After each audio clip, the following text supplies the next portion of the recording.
Hi అండి, అందరికీ నమస్తే. Welcome to Vijaya channel. ఈరోజు టేస్టీ రవ్వ లడ్డు అయితే తయారు చేశానండి. అవి పక్కా కొలతలతో మీకైతే చూపించేస్తానన్నమాట. చాలా అంటే చాలా టేస్టీగా ఉంటుంది. సో ఎలా చేసుకోవాలి ఏంటి అనేది చూసేద్దాము. 10 మినిట్స్లో స్వీట్ అయితే రెడీ అయిపోతుందండి. హ్యాపీగా మీరు కూడా తినేయచ్చు. ఈలో నా వీడియో ఫస్ట్ టైం చూసినట్టయితే ప్లీజ్ సబ్స్క్రైబ్ చేసి సపోర్ట్ చేయండి ఫ్రెండ్స్. చాలా చాలా టేస్టీగా ఉంటాయి లడ్డూలు అయితే. ఒకసారి టేస్ట్ చేసి నేను కూడా చెప్తాను మీకు ఎలా ఉందో. సో ఫస్ట్ ఏదైనా సరే దేవుడికి నివేదన చేసి టేస్ట్ చేస్తామండి. అలాగే టేస్ట్ చేస్తున్నాను అనమాట. దేవుడి దగ్గర పెట్టేశాము 2 లడ్డూలు. సో ఇప్పుడు ఎలాగో ప్రాసెస్ ఏంటి అనేది చూపించేస్తాను. ఫస్ట్ అయితే నెయ్యి ఒక 2 or 3 స్పూన్స్ అయితే వేసుకోండి.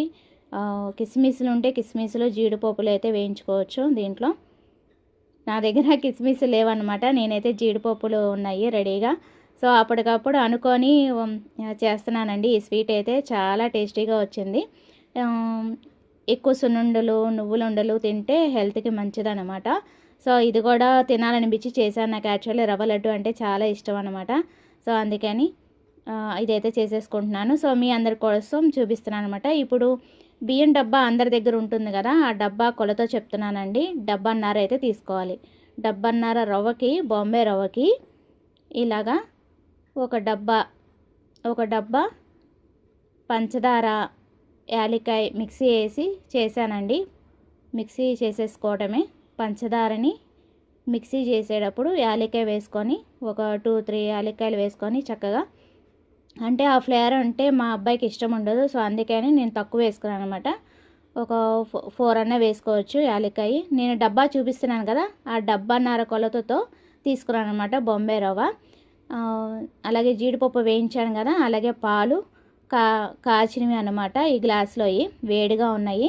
ముందు ఒకసారి రవ్వని, అలాగే బాంబే రవ్వ అని చెప్పాను కదా, ఆ రవ్వని అలాగే ఈ పంచదారని చక్కగా బాగా కలుపుకోవాలండి. కలుపుకున్న తర్వాత కొంచెం కొంచెంగా పాలు పోసుకుంటూ ఇలా లడ్డు అనేది చుట్టుకోవటమే అన్నమాట. లడ్డూలాగా చేసుకునేటప్పుడు కొంచెం ఒత్తాక జీడిపప్పు అనేది ఇలాగ పెట్టుకోవటమే అనమాట.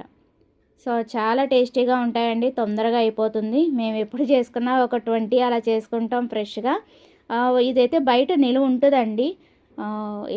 మాకైతే 2-3 డేస్లో అయిపోతాయి అనుకోండి. ఎందుకంటే నేను ఏది చేసినా దేవుడికి పెట్టిన తర్వాత, మేము తిన్న తర్వాత బాగుంటే అమ్మోళ్ళకి కూడా తీసుకెళ్ళి ఇస్తామన్నమాట. నాకు నియర్ బై అనమాట.